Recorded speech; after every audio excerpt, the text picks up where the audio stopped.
오늘은 에스겔서 강의 16번째 시간입니다. 곡과 마곡과의 전쟁과 그리고 그들의 멸망이란 제목으로 함께 말씀의 은혜를 나누기를 원합니다. 에스겔서 강의가 이제 앞으로 두세 번 더 하면은 맞춰질 것 같습니다. 에스겔서가 48장으로 상당히 큰 것인데요. 그러나 어떤 성경 말씀은 더 많이 시간을 들여야 될 것도 있고 어떤 것을 압축해서 이렇게 소개해도 별 무리가 없는데요. 에스겔서의 말씀은 압축해서 중심 주제를 가지고 나가도 별 큰 문제는 없습니다. 에스겔서가 우리에게 들려주는 많은 시사점이 많은데요. 에스겔서가 이사야서하고 비슷해서 에스겔의 그 회복의 환상, 회복의 예언, 이런 쪽을 보게 되면 영락없이 이사야가 얘기했던 것과 비슷합니다. 비슷해요. 그래서 하나님의 어떤 경륜들은 이 선지자들을 통하여 말씀하시는 것이 한 분 하나님이 일하시니까 그런 게 아닌가라는 생각이 듭니다. 그래서 회복에 관한 이것들이 이사야서는 40장부터 66장까지인데 이 이야기가 40장의 세례 요한 광야에 외치는 소리가 나옵니다. 광야에. 그 다음에 예수 그리스도가 중간에 나와서 이사야 53장에 우리의 죄를 위하여서 오신 메시아. 65장 66장에 가면 새하늘과 새 땅이 나와요. 그래서 이게 쭉 넘어가는 것이 꼭 마태복음부터 요한계시록과 똑같은 순서로 구성되어 있다는 것을 이사야서를 통하여 우리가 확인할 수 있고, 이사야서에 보면은 41장, 44장, 46장에 보면은 하나님이 한 분이라는 얘기를 계속 나와요. 그리고 요한계시록에 하나님 한 분이라는 얘기를 나오거든요. 그거 비슷해요. 아주 비슷해요. 그런데 이 에스겔서도 크게 봤을 때 두 주제로 하나님의 백성이 잘못된 심판에 관한 메시지와 그 다음에 회복이라는 메시지가 있는데, 이 회복이라는 메시지를 살펴보게 되면 이 회복이라는 메시지가 결국에 이사야 40장부터 66장, 마태복음 1장부터 요한계시록 22장까지에 가고 비슷합니다. 그래서 그 회복이 어떤 회복이냐, 이스라엘 사람들이나 지금도 유대인들을 좋아하는 이런 사람들은 진짜 육적인 이스라엘 백성의 회복으로 착각하고 있어요. 그러니까 이스라엘 민족에게 진짜 다윗과 같은 왕, 예수님 메시아를 예표하는 건데, 진짜 다윗과 같은 그냥 메시아 아닌 그런 사람이 나올 줄 알고 착각하고 있고, 또한 이 성전을 다시 회복해서 성전 제사를 드릴 걸 착각하고 있고, 이스라엘 민족이 모든 민족에게 제사장 나라가 될 것을 착각하고 있는 거예요. 절대 그렇지 않아요. 하나님께서는 얼마나 많은 기회를 이스라엘에게 줬는데 그 이스라엘이 실패했단 말이죠. 그럼 하나님께서는요, 재어보고 또 재어봐요. 그래서 그 사람을 쓰는데, 그 사람이 그랬는데도 함량 미달이잖아요. 안 씁니다. 왜? 하나님의 이름이 먹칠을 당하니까 안 쓰는 거예요. 그래서 어떤 사람을 하나님이 쓰실 때까지, 어떤 나라를 쓸 때까지는 여러 가지로 시험을 사랑해 보세요. 테스트를 해보는 겁니다. 달아보는 거예요. 그래서 합격이라고 딱 얘기했을 때 그때부터 하나님이 쓰시는 겁니다. 네. 그래서 이스라엘 민족이 얼마나 많은 세월 동안 하나님이 오래 참고 기다렸으나 하나님을 버리고 이방 제국의 왕들을 의지했던 그들을 하나님은 결단코 용서하지 않으리라. 그래서 주변의 나라를 통하여 그 백성을 치도록 만들어요. 그것을 땅의 차원으로 해석한다면 땅이 하나님께서 가나안 땅을 아브라함과 그의 후손에게 주심으로 나중에 모세가 이스라엘 민족을 끌고 나와서 여호수아가 군대를 거느리고 가나안 땅을 정복하지만 7년 만에 휴식을 주고 50년 만에 또 휴식을 주라는 그 명령을 거의 지키지 않았다고 그래요. 그러니까 그 명령을 지키지 않는, 땅을 쉬라고 했는 땅을 쉬지 않는 동안 하나님께서 이스라엘 민족을 없애버려 가지고 시랑이 뛰노는 땅이 쉬는 때로 가는 거예요. 우리가 일상생활에 주일날 말이죠, 우리가 하나님 예배 드려야 하는데 예배를 안 드리고 가잖아요. 그럼 나중에 그걸 몰아서 하나님 갚아주시는 거예요. 몰아서. 그러니까 이거 이렇게 얘기하면 안 되는데, 이런 얘기하면 괜히 무섭잖아요, 그죠? 네. 근데 사실이 그렇다는 거예요. 모르고 넘어가도 되는데 몰아서 그러니까 우리는 하나님 앞에 쉬라고 하면 쉬고 할렐루야, 이날은 주의 날이다. 아멘. 이날은 주의 날. 내가 무슨 일이 있어도 이날은 지키리라. 뭐 이런 마음을 딱 갖게 될 때 하나님께서 너는 합격이라는 말이 나온다고 말이죠. 그래야 하나님께서 우리가 기도할 때 우리 그래? 어려움니? 내가 도와주마. 이렇게 되는 것이죠. 그래서 우리가 회복이라는 이 측면에 있어서 회복이 메시아를 통한 궁극적인 회복인 것이지 육적인 이스라엘 회복은 아니었다는 건데, 지금도 에스겔서를 해석한 사람이 육적인 회복을, 이스라엘의 육적인 나라의 회복을 바라고 있어요. 그러지 않다는 거. 그렇게 생각하시면 되겠습니다. 간단히 정리합니다. 에스겔서 1장부터 24장까지는 심판에 관한 메시지를 했고요. 25장부터 32장까지는 주변의 열방에 대한 심판이겠고, 이제 33장부터 39장까지는 이스라엘 민족의 회복을 말하고 있고, 40장부터 48장까지는 새 예루살렘 성의 회복을, 성전의 회복을 이렇게 말하고 있습니다. 그래서 오늘은 이제 38장과 39장인데요. 38장과 39장을 통하여 우리가 알 수 있는 곡의 멸망이라는 곡과 마곡이라는 나라로 표현되어야 돼. 큰 여러 지방을 뭉뚱그려하는 마곡이라는 나라의 왕이 곡인데, 곡의 멸망에 관한 예언이 나와 있어요. 자, 그러면 33장부터 잠깐 넘어가도록 하죠. 자, 33장을 볼까요? 33장부터 회복이 시작되는데, 회복에 5단계가 있어요. 회복의 5단계. 첫째는 뭐냐면은 파수꾼을 세워서 회개를 외치게 한다는 거예요. 그것이 33장입니다. 33장. 그래서 이 33장 7절 말씀 같이 한번 읽어볼까요? 시작. 인자야, 내가 너를 이스라엘 족속의 파수꾼으로 삼음이 이와 같으니라. 그런즉 너는 내 입의 말을 듣고 나를 대신하여 그들에게 경고하라. 어떻게 경고하라? 11절 읽습니다. 그 밑에 11절 시작. 너는 그들에게 말하라. 주 여호와의 말씀이니라. 나의 삶을 두고 맹세하노니 나는 악인이 죽는 것을 기뻐하지 아니하고 악인이 그 길에서 돌이켜 떠나 사는 것을 기뻐하노라. 이스라엘 족속아, 돌이키가 너는 악한 길에서 떠나라. 어찌 죽고자 하느냐 하셨다라. 이게 뭡니까? 예수님께서 회복하러 오실 때 세례 요한을 보내가지고 파수꾼으로 야, 회개하라, 천국에 가까웠다 라면서 그 회개를 외치는 그 장면을 에스겔이 그대로 말하고 있어요. 그래서 이 33장의 이 말씀은 이스라엘의 회복자이신 메시아를 보내주기 전에 세례 요한과 같이 에스겔이 이스라엘 백성을 회개하러 외쳤다는 내용이에요. 34장부터 이제 35장, 그 다음에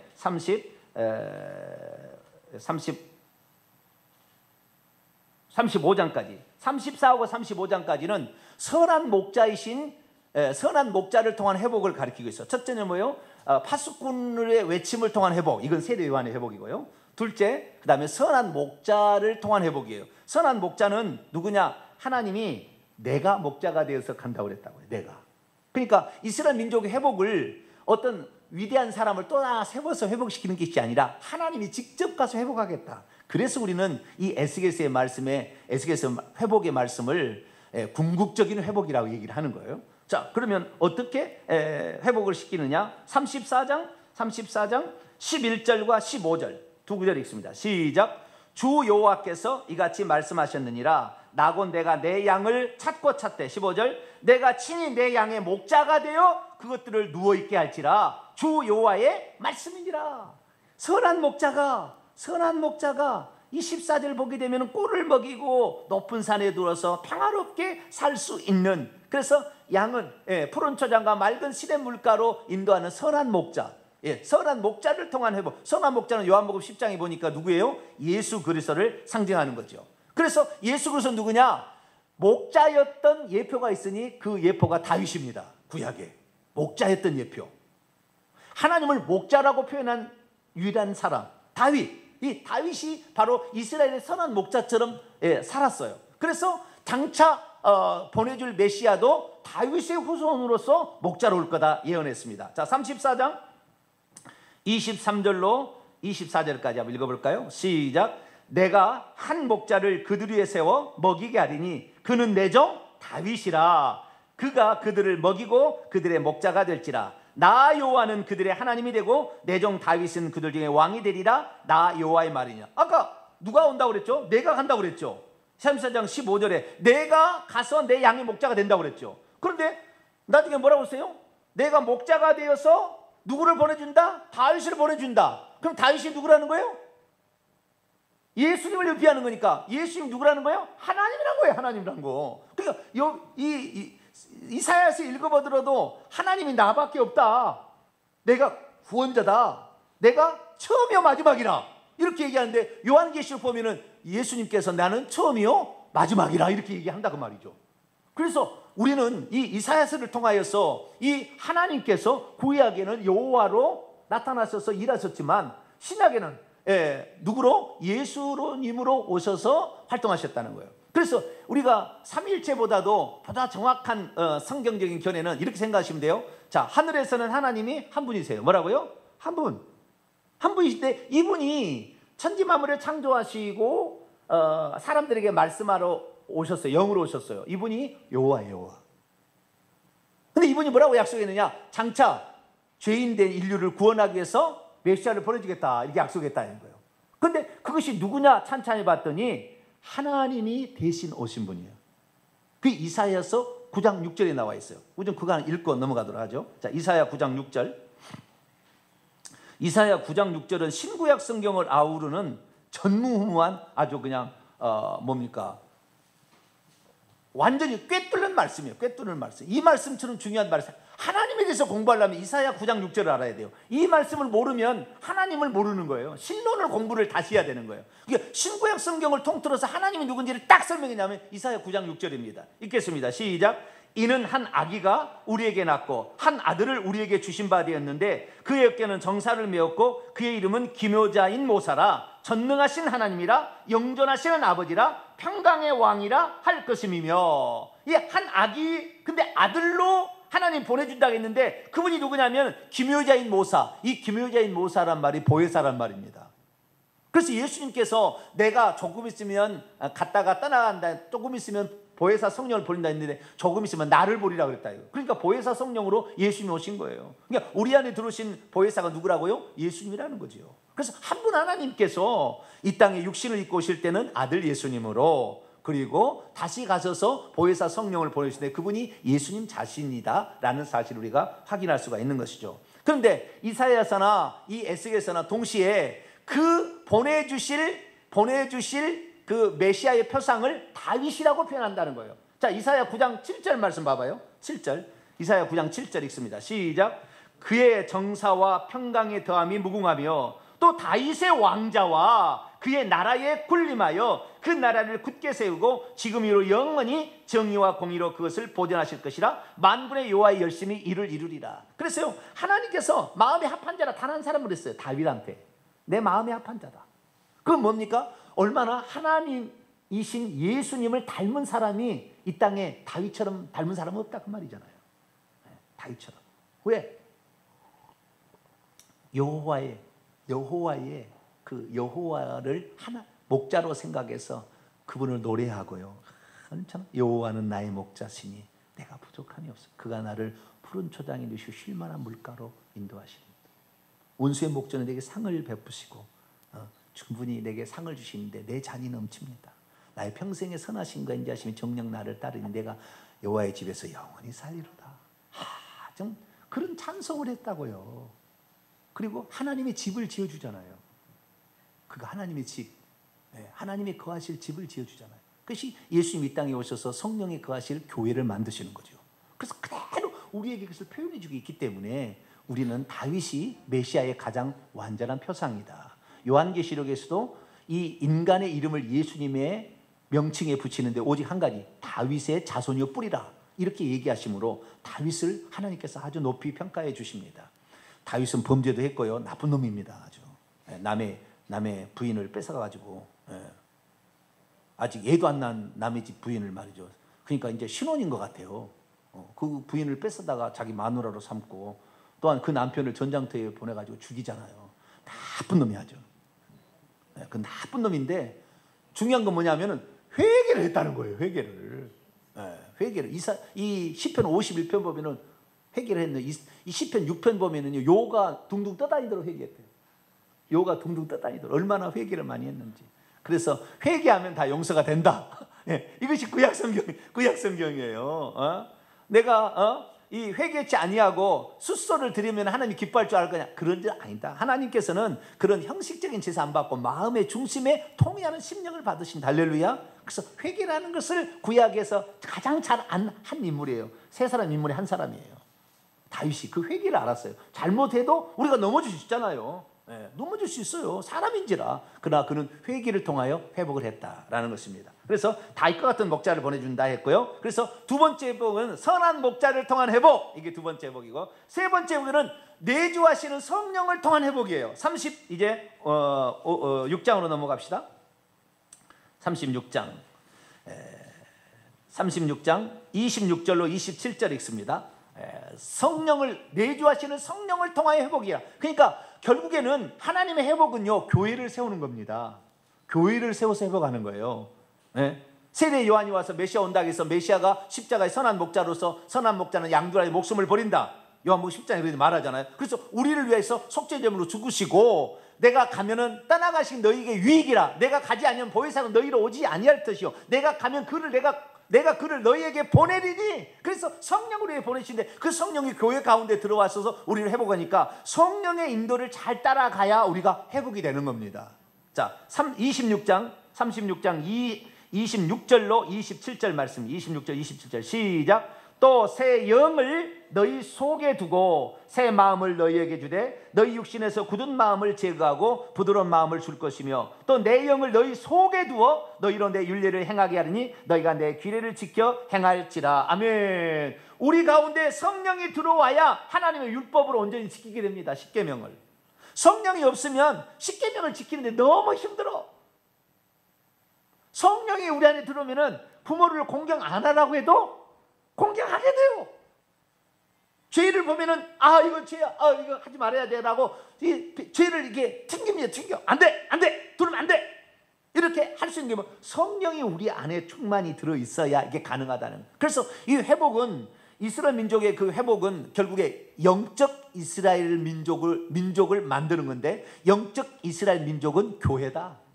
그래서 교회 가운데에 교회를 세워서 그 사람 속에다가 성령을 집어넣어서 회복이다. 그래서 내주하시는 성령을 통한 회복, 이것이 세 번째 회복이었다. 그 다음에 이제 네 번째, 다섯 번째는 이제 마지막 어떤 심판을 통한 회복인데요. 하나님이 심판을 통한 회복인데, 그 심판하기 위해서 하나님이 군대를 만듭니다. 37장은 하나님의 군대를 통한 회복이에요. 이것은 예수님이 재림하실 때 당신의 천국에 이미 들어가 있는 성도들을 당신의 군대로 만들어서 군대를 준비시키려고 에스겔에 있는 그 꼴짜기에 마른 뼈가 있는데 그들에게 힘줄을 주고 살을 주고 그 다음에 꺼죽을 막 입혀가지고 군대로 만드는 거예요. 장차 이제 오늘 배우게 될 38장 39절에 나와 있는 곡과 마곡을 치려고, 심판하려고, 저들 마지막 세력입니다. 이들을 심판하기 위한 군대를 예비하는 것이 37장의 표상으로 나와 있습니다. 그래서 에스겔 골짜기의 환상은 이스라엘 민족을 다시 이렇게 세워가지고 전 세계를 지배하는 나라를 만든 게 아니에요. 이 에스겔 골짜기의 이 영혼들은 부활해서 천국에 들어가서 장차 예수님과 더불어 재림할 때에 동참하게 될 성도들, 천년왕국에 미리 들어간 성도들을 준비시키는 거라 그 말이죠.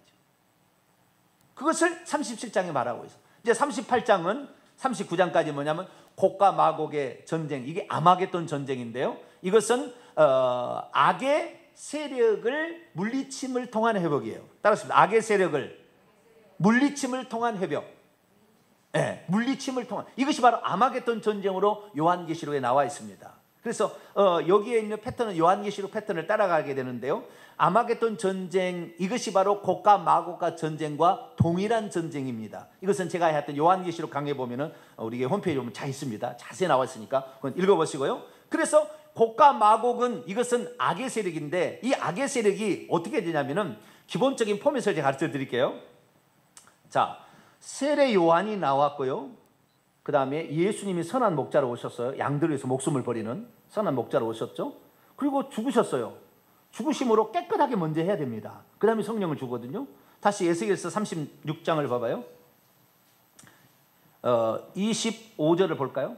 성령을 주기 전에 어떻게 하는지 먼저 26절 한번 읽어봅시다. 시작.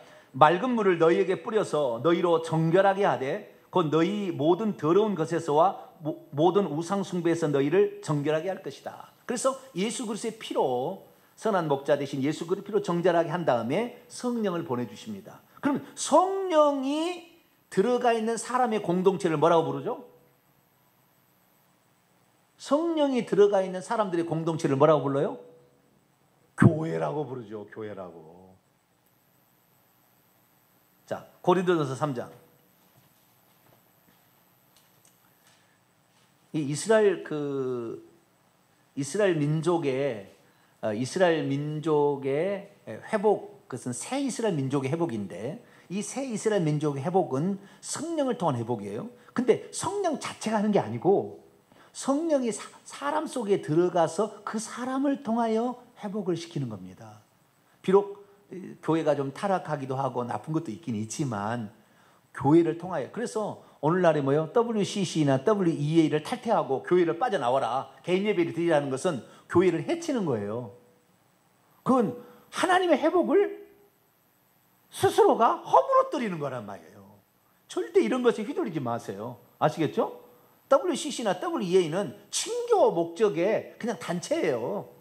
거기는 뭐 상급기관도 아니고 우리에게 뭐 명령 지시를 하다라는 게 아닙니다. 거기에 명령 안 들었다고 뭐 불이익을 주는 게 아니라고 말이에요. 그냥 그것은 친교 목적이니까 친목 단체라고 그러고 그냥 넘어가면 되는 것이에요. 우리가 어떤 믿음을 가지고 있느냐 이거죠. 어떤 믿음을. 그래서 그런 거에 대해서 너무 하지 말고 교회를 통한 회복이다. 그럼 교회는 뭐냐? 성령이 들어간 공동체다. 자, 고린도서 3장 16절 읽습니다. 시작. 너희는 너희가 하나님의 성전인 것과 하나님의 성령이 너희 안에 계시는 것을 알지 못하느냐. 이 지금 고린도 교회를 말하는 건데, 이 교회가 결국에 이 성령이 들어간 성령 공동체다. 그래서 이 성령 공동체인데 성령이 말이죠, 보이지 않잖아요. 보이지 않아. 저도 한때는 이 성령인지 성령이 아닌지를 헷갈릴 때가 있었어요. 지금 확실하게 구분해버립니다. 하나님이 매우 기뻐하셔, 저를. 그래가지고 하나님이 왜? 너만큼 확실히 구별하는 사람이 많지 않다라는 거죠. 확실히 구별해버려. 예전에는 잘 구별을 못했어요. 성령인지 귀신인지 보이지 않으니까 귀신이 성령을 가장해서 막 병도 고쳐주는 것 같고 막 은사도 주는 것 같고 막 방언도 터지고, 귀신이 우리에게 부딪혀도 때로는 우리의 방언이 나옵니다.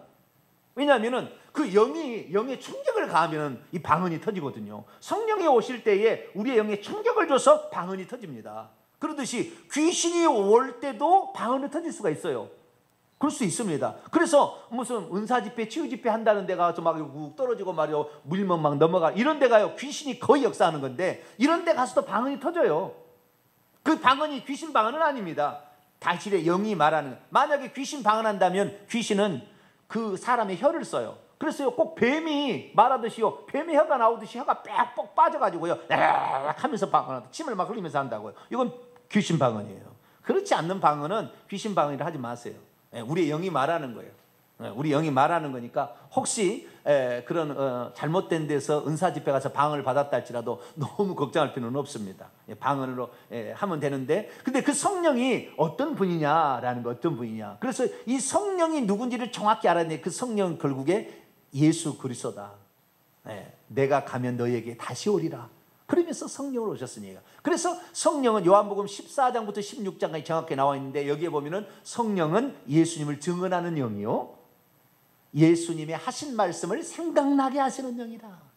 예수님이 누군지를 요한복음 5장 39절, 이 모든 구약성이 다 내게 대하여 얘기한 것이라. 구약성경에서 예수님을 발견하게 해줘야 이것이 성경을 제대로 본 것이고, 구약성경에서 예수님을 발견해야 이 사람이 진짜 성령을 받은 사람이라고 말해요. 구약은 구약의 이야기, 신약은 신약의 이야기, 이렇게 보면 안 된다고 말해요. 구약 성경에 있는 모든 곳에서 예수 그리스도가 있다는 것을 찾아내서 집대성한 사람이 누구냐? 사도 바울이에요. 사도 바울. 사도 바울은 구약에 능통했어요.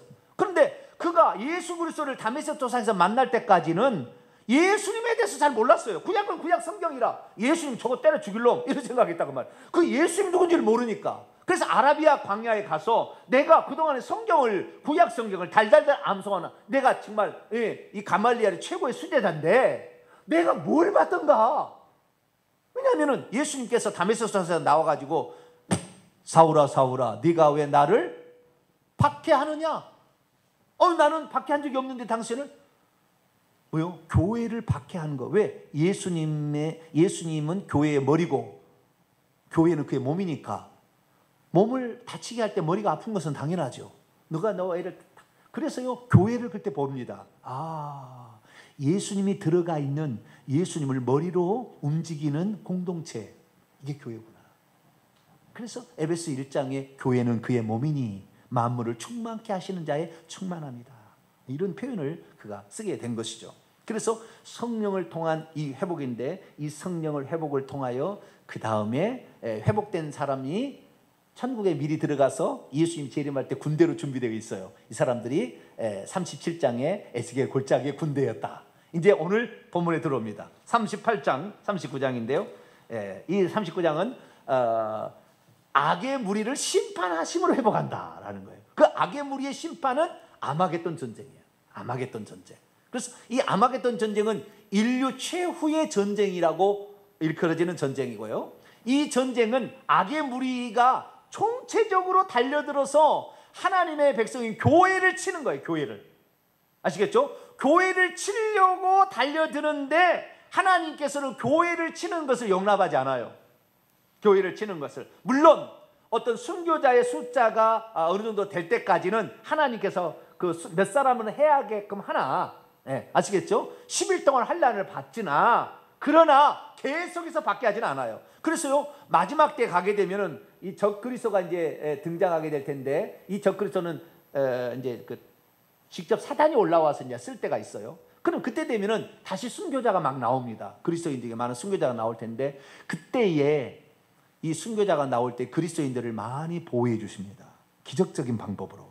오늘 본문이 그걸 얘기하고 있어요. 그래서 마지막 때 교회를 어떻게 보호해 주며, 그 다음에 이 교회를 치러 온 악의 무리들의 총본상, 곡을 어떻게 하나님이 심판하시는 것인가가 이 에스겔 38장하고 39장에 나와 있어요. 그래서 이 말씀을 요한계시록의 말씀과 더불어서 풀어가도록 하겠습니다. 자, 38장입니다. 1절부터 여호와의 말씀이 내게 임하여 이르시되, 인자야 너는 마곡 땅에 있는, 마곡이라는 넓은, 그러니까 큰 나라로 보시면 돼요. 나라에 있는 로스, 메색, 두발은 도시라고 얘기하시면 되겠습니다. 로스, 메색, 두발은 어떤 사람은 이렇게, 로스는 러시아, 메색은 모스크바, 두발은 투볼스크. 다 어디 나라 도시들인가요? 방금 얘기한 게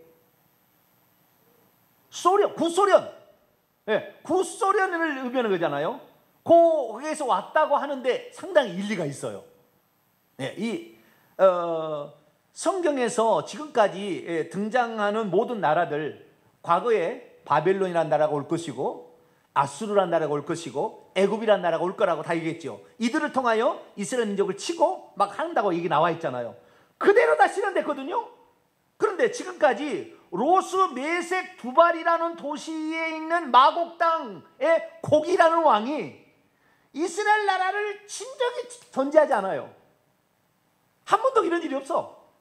그래서 지금까지 이 곡왕, 이 마곡 땅의 왕 곡에 대해서, 곡왕에 대해서 아직까지는 이것이 누군지 실체를 알 수가 없다는 것이 가장 정통한 해석입니다.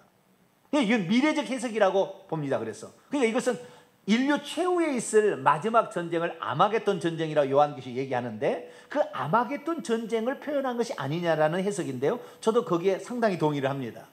그래서 아직까지 일어난 적이 없는, 그런데 여기에서 장차 일어날 거라고 얘기를 하거든요. 그러면 언제 이것이 일어날 것인지에 관하여 정확하게 요 밑에가 이제 해석을 해놨어요. 그래서 이것은 교회를 치러 달려드는 악의 무리들이구나. 그런데 이 교회를 치려 할 때 하나님께서 이 악의 무리를 가만두지 아니하고 이미 하늘에 준비된 군대들과 더불어서 재림하여서 이 곡을 때려버리는 거죠. 완전히 아작을 내는 겁니다. 아작을. 그 아작을 내는 것이 엄청난 아작을 냅니다. 예, 천재 자연재해뿐만 아니라 그 인류 최후의 마지막인 그 불과 그 유황불까지 내려서 없애버려요. 그래서 이건 마지막 전쟁이라고 이렇게 표현이 됩니다. 나중에 뒤에 나옵니다. 그래서 그것을 알게 되면 되는데요. 그러면 이 마곡이라는 존재가 무엇일까에 대해서 조금 더 살펴보도록 하죠. 어떤 사람들은 이 마곡이라는 땅에 있는 로스, 메색, 두발을 로스는 야벳 족속, 메색도 야벳 족속, 두발도 야벳 족속이니까. 야벳 족속 아세요? 야벳 족속 창세기 10장을 열어봅시다. 노아가 세 아들을 낳죠. 누구를 낳습니까? 셈과 함과 야벳을 낳았어요. 야벳 족속이라는 것은 셋째 아들 족속이에요. 야벳 족속은 유럽 족속입니다. 아시겠죠? 유럽 족속. 셈 족속은 히브리인들 있죠. 네, 히브리인들. 그 다음에 페르시아도 그 엘람 족속 후예니까 페르시아도 셈 족속입니다. 우리나라는 어느 족속일까요? 우리나라도 셈 족속이라고 학자들이 많이 추적을 해놨는데 아마 맞으리라고 저도 생각합니다. 아마 맞으리라고 생각해요. 그러니까 셈 족속이 많지는 않아요. 히브리인들 거기 이 셈 족속이 남아 있고요. 그 다음에 우리나라가 남아 있는데 우리나라 사람들이 또 베링해를 건너 가지고 아프리카의 그 인디안들이 됐어요. 아프리카 인디안들. 아프리카 인디안들을 가서 보면 이 인디안들이 북아프리카에 있다가요, 캐나다를 지나서 멕시코를 지나가지고 요 밑에 브라질, 아르헨티나 이쪽으로 내려오잖아요. 이쪽으로 내려오거든요. 요리 내려가고 있는데 심지어 이 브라질, 아르헨티나 이쪽에 가게 되면은요, 우리나라 사람들이 그리 넘어갔다는 것이 그 산중에 꼴짝이 올라가게 되면은 우리나라 사람들이 하는 놀이를 똑같이 해요. 말타기. 가위바위보 해가지고 이게 말타기 아시죠? 남자들 여기 사타구니 쪽에다 머리 쳐박고 딱 타가지고 가위바위보 하잖아. 똑같이 하고 있어요. 그러면 이거 돌 4개 있잖아. 4개 딱 해가지고 하나, 2개 갖고 3개. 이거 뭐라고 하죠? 공기놀이. 이거 똑같이 해. 똑같이. 이거 공기놀이를 그 산중에 똑같이 하고 있어요.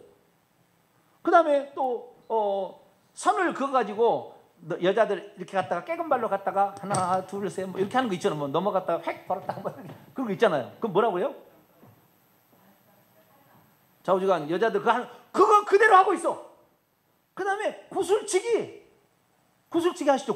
구슬치기로 구멍에다 이렇게 해가지고 넣고 그 다음에 탁 튕기는 거 있잖아요. 구슬 똑같은 구슬을 그 구슬치기를 하고 있어요. 그게 르포에 다 나와요. 남아메리카 이쪽에도 다 그래. 그러니까 우리나라 사람이 건너갔는데요, 우리나라 사람이 하는 말과 그 나라 사람이 하는 말의 일치점이 수백 가지예요. 언어가. 또 우리나라의 우리나라의 셈족 계열이, 그러니까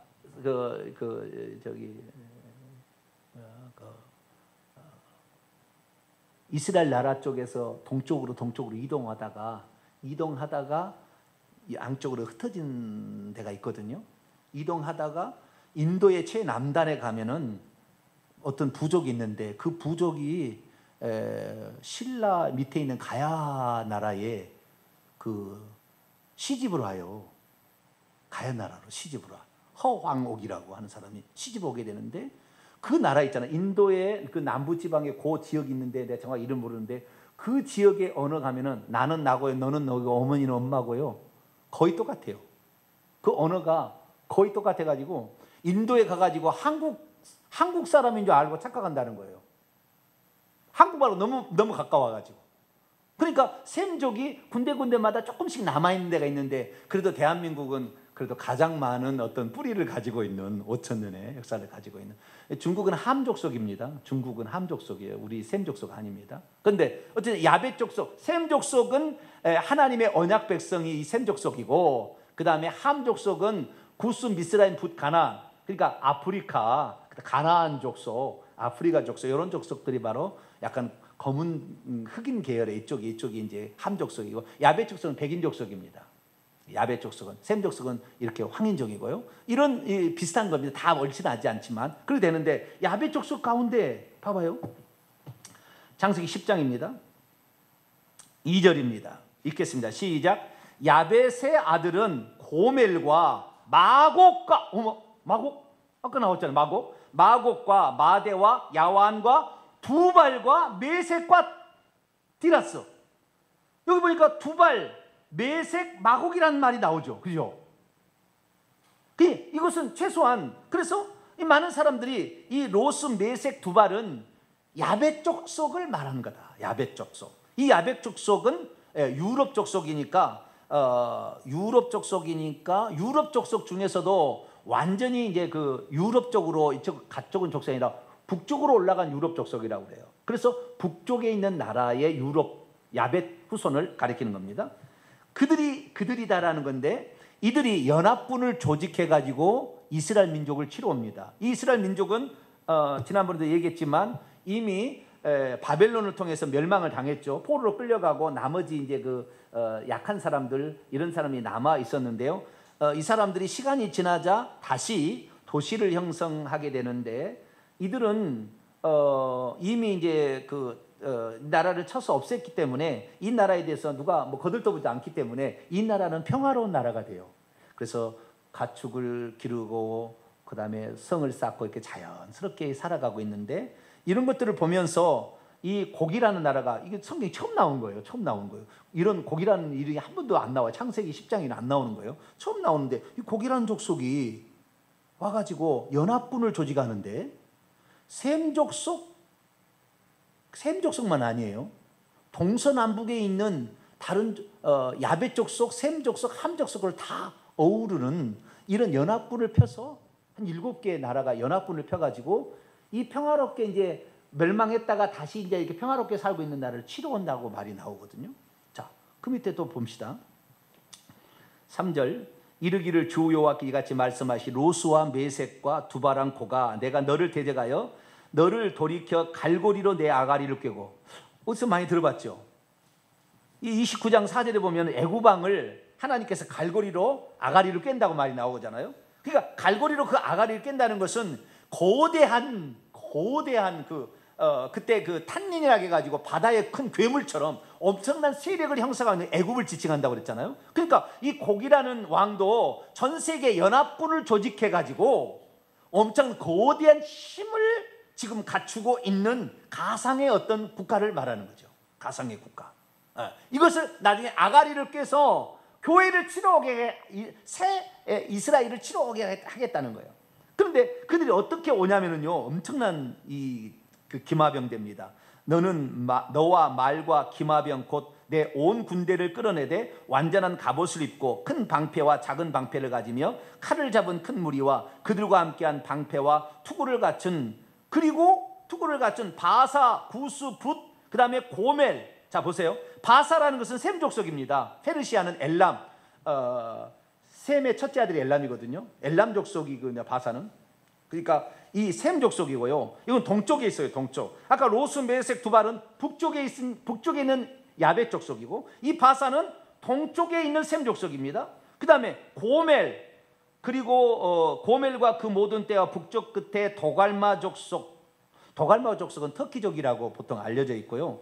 고멜은 야벳 족속 가운데 독일, 프랑스, 스페인, 아르메니아 이쪽의 나라라고 좀 추정하고 있습니다. 여기도 야벳 족속이네요. 여기 보니까 함 족속은 안 나오네요. 함 족속. 야벳 족속과 셈 족속이 한 7개 국가가 연합해 가지고 이 평화롭게 살고 있어 다시 이제 회복되어 있는 그 이스라엘을 치러 오는 거예요. 7절입니다. 너는 스스로 예비하되 너와 내게 모인 무리들이 다 스스로 예비하고 너는 그들의 우두머리가 돼. 네가 우두머리가 돼. 우두머리라는 것은 지휘관이 된다는 말입니다. 여러 날 후 곧 말년에 내가 명령을 받고 그 땅 곧 오래 황폐하였던 이스라엘 산은 이스라엘 땅을 표현하는 겁니다. 이스라엘 산에 이르리니 그 땅 백성은 칼에 벗어나서 여러 나라에서 모여들어오며 이방에서 나와 다 평안히 거주하는 중이라. 내가 올라오되 너와 내 모든 때와 너와 함께한 많은 백성이 광풍같이 이르고 구름같이 땅을 덮으리라. 언젠가 이런 곡이라는 세력이 광풍처럼 구름대처럼 몰려와서 다시 몰려 들어와서 이스라엘 땅에 살고 있는 이 새 이스라엘 나라를 치러 온다, 이렇게 얘기하는 겁니다. 그런데 하나님께서 뭐라고 얘기하느냐? 야, 너희들 말이야, 내가 과거에 대제국을 통하여서 이스라엘이 우상 숭배하고 잘못해서 내 치게 했잖아. 근데 너희들한테 다시 한번 이 교회를 치게끔 허락하겠어라고 해줍니다. 여러분, 교회가 핍박이 없고 아무것도 없으면은 타락합니다. 그래서 하나님께서 때로는 우리에게 고기에다가 뭐 하나 넣으면은 고기가 막 피해 다니다 산다고 그러잖아요. 그러듯이 하나님께서 이런 사탄의 무리들을 놔두는 거예요, 귀신들을. 그래서 우리가 죄를 지을 때 막 우리에게 징계를 주게 되면 우리가 큰일 났다 이렇게 하듯이 그렇게 한다는 거예요. 그런데 이들이 와서 탐내는 것은 우리를 징계하는 것이 아니라 이놈들은 돈독이 놀랐구나 라고 주님이 책망을 해요. 돈독을 놀랐구나. 자, 10절부터입니다. 주 여호와께서 같이 말씀하시니라. 그날에 내 마음에 여러 가지 생각이 나서 악한 꾀를 내어 말하기를 내가 평원의 고울들로 올라가리라. 성벽도 없고 문이나 빗장도 없어도 없네요. 너무 평화롭게 사네요. 네, 교회가 이렇게 평화합니다. 교회는 남을 해치는 게 아니에요, 사실은. 염려 없이 다 평안히 거주하는 백성에게 나아가서 물건을 겁탈하며 노력하리라 하고 내 손을 들어서 황폐하였다가 지금 사람이 거주하는 땅과 여러 나라에 모여서 짐승과 재물을 얻고 세상 중앙에 거주하는 백성을 치고자 할 때, 여러분, 교회는 세상의 중앙에 있다고 하나님이 그러셨어요. 네? 세상의 중앙. 여기 세상이라면 오늘은 에레츠 땅이거든요. 땅의 중심, 땅의 가장 높은 정상에 어디가 있느냐? 거기에 백성이 있는데 이것이 교회입니다. 이게 교회예요. 그래서 하나님께서는요, 교회를 중심으로 인류의 역사를 펼쳐나갑니다. 이스라엘 민족 아니에요. 이제 이스라엘 민족 예수님으로 말미암아 이제 없앴어요. 그건 아니에요. 육적 이스라엘 민족 아니에요. 지금은 교회인데 그 교회 가운데 가장 하나님을 잘 믿는 나라가 누구다? 할렐루야. 우리나라가 타락하지 않으면 전 세계는 조금 더 오래 가요. 제 말을 나중에 써보세요. 우리나라만 타락하지 않으면 교회는 조금 더 오래 갑니다. 우리나라가 타락하면 교회의 시대는 종료예요. 내가 볼 때. 하나님 잘 믿는 나라거든. 세상 중심에 있어요. 하나님의 뜻을 가장하는. 이렇게 말하고 있어요. 그런데 이것을 치고자 오니까 스바와 드단과 다시스는 상인들입니다. 무역을 해가지고 먹고 사는 그런 부자들인데요. 이들이 뭐라고 하냐면은, 야, 고가, 내가 탈취하러 왔느냐? 내가 내 무리를 모아 노력하고자 하느냐? 은금을 빼앗으며 짐승과 재물을 빼앗으며 물건을 크게 약탈하여 가고자 하느냐? 이 상인들이 뭐라고 얘기하냐면은, 상인들이 이 평화롭게 사는데 교회를 가가지고 거기에서 물건을 노락질하고 막 가니까, 은금문을 막 노락질하러 가니까 상인들이 뭐라고 하냐면은, 야, 이것이 책망전지 아니면 기분 나쁘다는 전지는 잘 모르겠어요. 느낌이 이것이 둘 다라고 학자들은 표현합니다. 근데 그게 무슨 말이냐면, 그들하고 우리가 거래를 해서 우리가 돈을 벌어야 되는데 너희들은 하나님께서 그들이 잘못할 때 징계하라고 너희들을 쓴 거니까 죽이고 무슨 멸망시키는 것이지 그 물건을 탐내는 게 아니야, 너희들은. 그런데 너희들은 거기 와서 물건을 탐내더라. 너희들 그럴 수 있냐? 우리 무역하는 우리가 그런다면 우리는 마땅히 그러지. 근데 너희는 원래 하나님이 징계하라고 보낸 족속인데 너희들이 거기에 물질에 취해가지고 물질을 탈취하게 급급하느냐? 이렇게 얘기한다고요. 그러니까 세상 사람들도 교회를 치는 건 뭐예요? 돈을 뺏어가려고 그러는 거예요. 기독교인들한테 돈을 목적인 거예요. 우리에게서 기독교인들의 돈을 나중에 세금 다 거둘 거예요. 기독교인들의 돈이 하나님 나라를 쓰는 걸 알기 때문에 이걸 뺏어가려고 해요. 우리가 마지막 때에 복음 전도하려면 돈이 있어야 돼요. 그때는 기근과 엄청난 많은 어려움이 오게 될 텐데 그때 돈을 풀어서 요셉이 기근 때에 곡식을 팔아서 온 땅을 다 사고 했던 것처럼 마지막 그래야 돼요. 그러니까 돈을 열심히 벌게 되길 바랍니다. 이미 이제 나는 졸업한 사람은 어쩔 수 없지만 돈을 열심히 벌어놔요. 이것을 마지막 때에 복음 전파에 쓸 수가 있습니다. 그래서 그렇게 한다는 거 참고하시고요. 그래서 이제 이스라엘 민족을 치게 하는데요. 17절로 넘어갑시다. 그런 곡을 하나님이 심판한다는 거예요.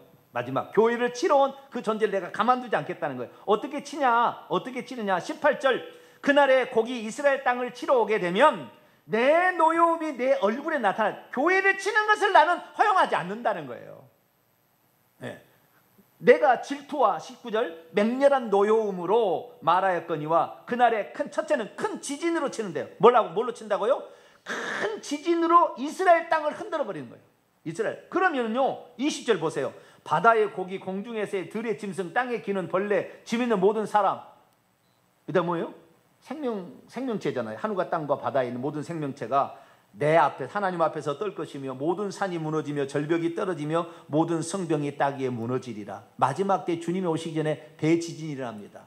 그래서 요한계시록 하면은 예루살렘 성이 세 갈래로 갈라질 거라고 그래요. 세 갈래로. 상징적인 표현이겠지만은 큰 지진이 난다는 거예요. 마지막 때 큰 지진이 나는데 일본도 그래서 우리나라한테 잘 보여야 돼요. 괜히 우리나라 잘못 건드렸다가 일본 안 좋아. 내가 보니까 지진 나버리면 일본 끝나는 거예요. 일본 조심해야 돼. 근데도 일본이 우리나라 독도는 우리 땅 막 그러는데 그런 말도 안 되는 아니 지금이 어느 시대입니까? 조사하면 다 나오는 거잖아요. 그런데도 우기고 있어.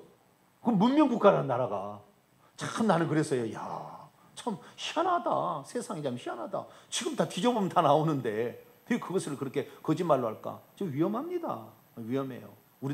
우리나라에서 다 기술 가져가서 일본의 문자도 히라카나 문자도 다 우리나라 백제 그다음에 그들 구결이라는 걸 갖다가 다 만든 건데 우리나라한테 감사할 줄 알아야 되는데 그걸 잘 몰라.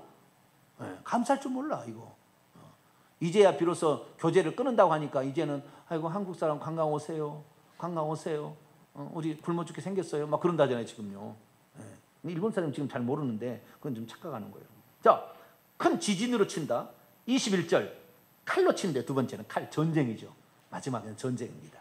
주 여호와의 말씀이니라 내가 모든 사람 중에서 그를 칠 칼을 부리니 각 사람이 칼로 그 형제를 칠 것이며 서로가 나중에요. 이 교회를 치러 온 족속들 연합군들이 서로가 서로를 친대요. 칼로 저도 죽인다는 거예요.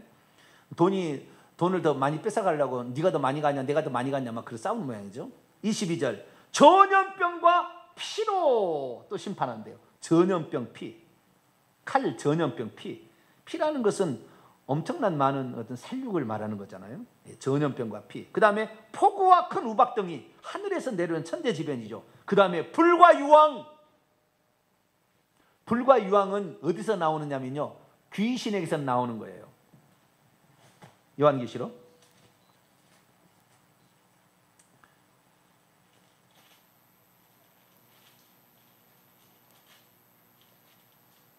불과 유황 11장을 볼까요? 11장이 아니라 9장 죄송합니다. 9장 아마겟돈 전쟁은 다섯째 나팔로 말미암아 무저갱을 여니까 그 안에 귀신들이 올라오는 거예요. 그래서 5살 동안 사람들을 막 죽이는 짧은 기간이란 말이죠. 11절 보면은 그 중에 왕이 있는 이 무저갱의 천사예요. 그 아볼론이 하는데 이름은 파괴자라는 뜻입니다. 그런데 이제 마지막 아마겟돈 전쟁이 예비되려면은 6째 나팔을 통하여 유브라데 강에 큰 길이 준비됩니다. 14절 큰 길이 유브라데 강에 큰 길이 준비되는데 이것이 바로 그 동방민족과 그 다음에 북쪽 유럽 민족이 연합한 세력이 오는 길을 마련하는 겁니다. 그래서 그 길을 오게 되는데 사람을 죽이려 하는데 17절 보세요. 16절부터 봅시다. 마병대의 수는 기마병 아까 기마를 타고 온다고 했죠. 마병대의 수는 2만만이니 내가 그들의 수를 들었노라. 이 같은 환상 가운데 그 말들과 그의 탄자를 보니 불빛과 자줏빛과 유황빛 호심경이 있고 또 말들의 머리는 사자의 머리 같고 그 입에는 불과 연기와 유황이 나오더라. 이것은 귀신 음부에서 나오는 지옥에서 나오는 겁니다. 지옥 권세가 올라오는 거죠.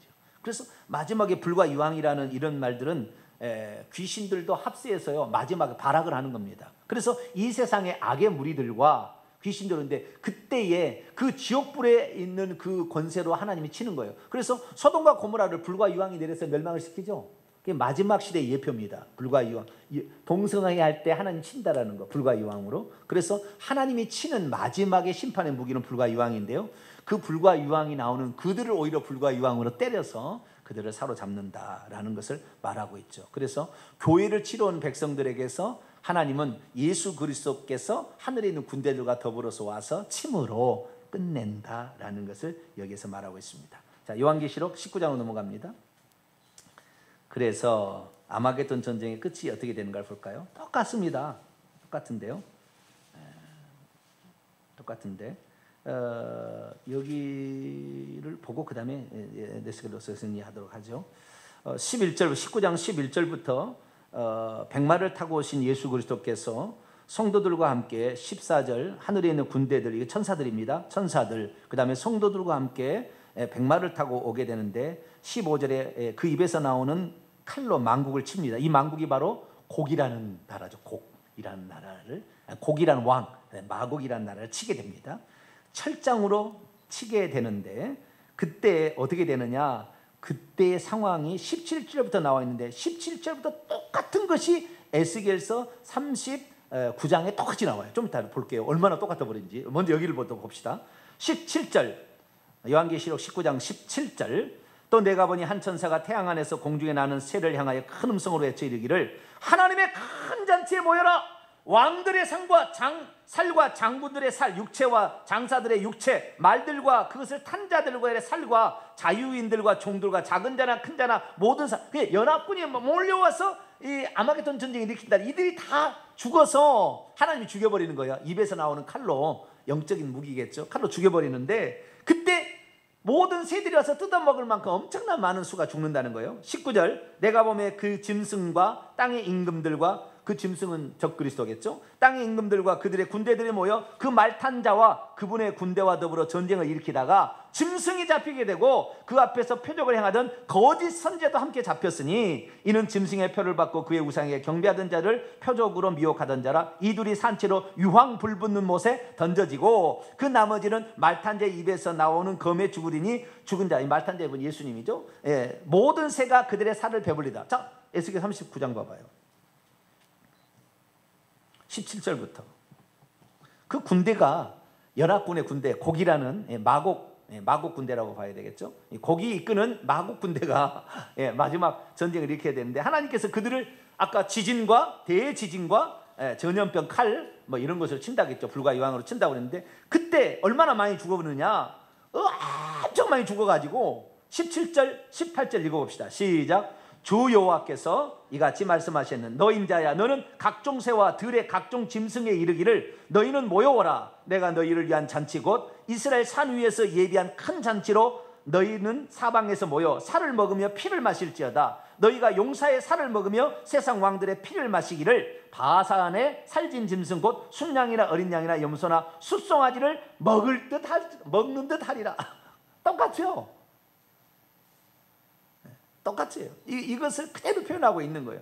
근데 얼마나 많이 죽냐면은요. 얼마나 많이 죽냐면은 자, 39장 9절 말씀 보면은 이스라엘 성읍들에 거주하는 자가 나가서, 그러니까 하나님이 치는 거예요. 그 평화로운 교회가 전쟁하는 것이 아니라 하나님이 치는 거예요. 하나님이 치는데, 예수님이 오셔서 치는데 그 연합군의 무기를 불태웠는데요. 큰 방패, 작은 방패, 화살과 몽둥이와 창을 가지고 치러 왔는데 이들이 죽여버렸기 때문에 이들이 놔두고 간 것들을 이스라엘 성읍에 나와 있는 사람이 모아서 불을 태웠는데 몇 년 동안 태우냐면 7회 7년 동안 불을 태운대. 얼마나 무기가 많이 얼마나 마지막 때는요 환장해서 달라드는 거예요. 그러니까 마지막 때에 우리 대비하셔야 돼요. 지금 마지막 때 가까웠는데 그때는 전 모든 세력이 기독교인들을 잡아 죽이려고 달라드는 거예요. 근데 하나님이 달라드는 그들을 죽이는데 그들이 가지고 온 무기를 태우는 데만 7년 걸린대. 얼마나 많든지. 그러니까 전 세계가 지금 동성애로 말미암아 전 세계를 먹어버렸어요. 이 곡이라는 왕이 전 세계를 동성애로 먹어갔습니다. 미국까지 이전에 대통령 누구였죠? 오바마를 통해서 완전히 먹었어요. 미국까지. 우리나라도 먹으려고 했다고요. 반기문 사무총장을 통해서 계속 박근혜 대통령이 압력을 넣었다고요. 동성 인정해라. 서울시장도 우리는 이 동쪽 아시아에서 최고의 먼저 동성을 인정하는 나라가 되겠다. 서울을 그런 나라를 도시로 만들겠다. 박원순 시장이 그렇게 얘기를 했다고요. 그런데도 우리가 막아냈어요. 지금 막아냈다고요. 우리나라가 지금 막어서 주춤한 겁니다. 우리나라가. 그럼 우리나라가 여기는 마지막인데 지금 그래서 이 나라에 일어나는 이런 정치 모임이 있잖아요. 이런 걸 저는 예사롭게 보이지 않습니다. 예사롭게 보지 않아요. 막아내는 그 마지막인데 요때에 그들이 오는 무리들, 이렇게 7년이라는 것은 상징적 숫자잖아요. 엄청 많은 충분한 완전한 수니까 그런 많은 사람들이 많이 공격에 오지만 7년 동안 그걸 불태울 만큼 엄청난 세력이 올 거라는 거예요. 그리고 그들의 시체를 매장 안 하는데요. 12절 39장 12절 보세요.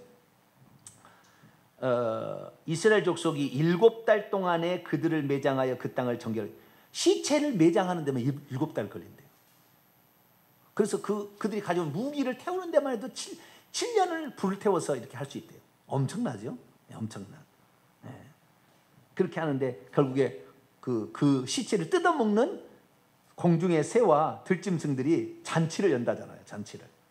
이것이 바로 마지막 때의 이야기입니다. 그 이야기 이제 요한계시 20장 읽고 마치겠습니다. 그래서 이 마지막 아마겟돈 전쟁과 곡과 마곡 전쟁은 동일한 것에 대한 다른 표현이라고 제가 요한계시록 강해에서 했으니까 그걸 따로 들어보셔야 됩니다. 20장 7절 10절까지입니다.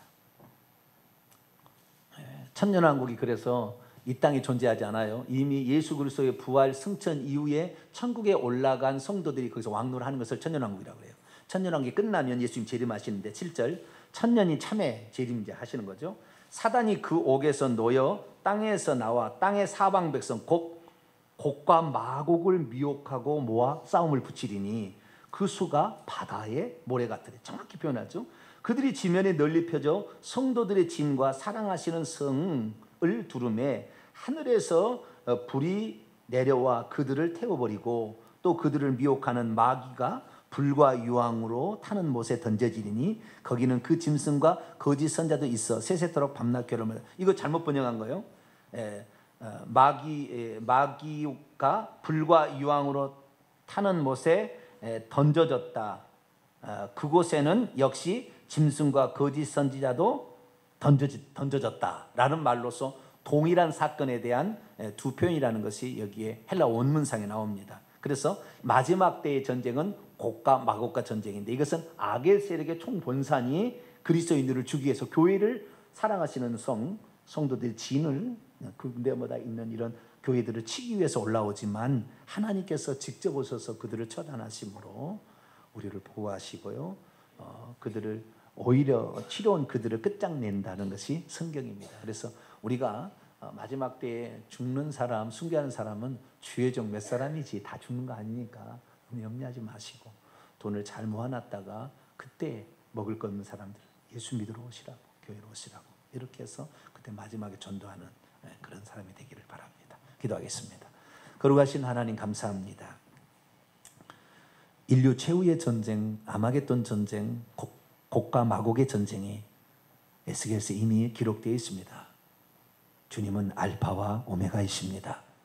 먼 미래를 미리 내다보시고 수천 년 지난 뒤에 일할 일도 하나님은 다 아시고 있었습니다.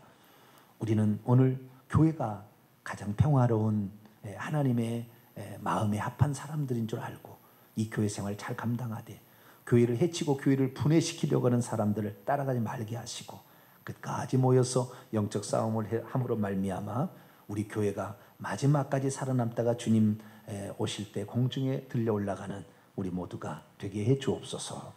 우리 주 예수 그리스도의 이름으로 기도하옵나이다. 아멘.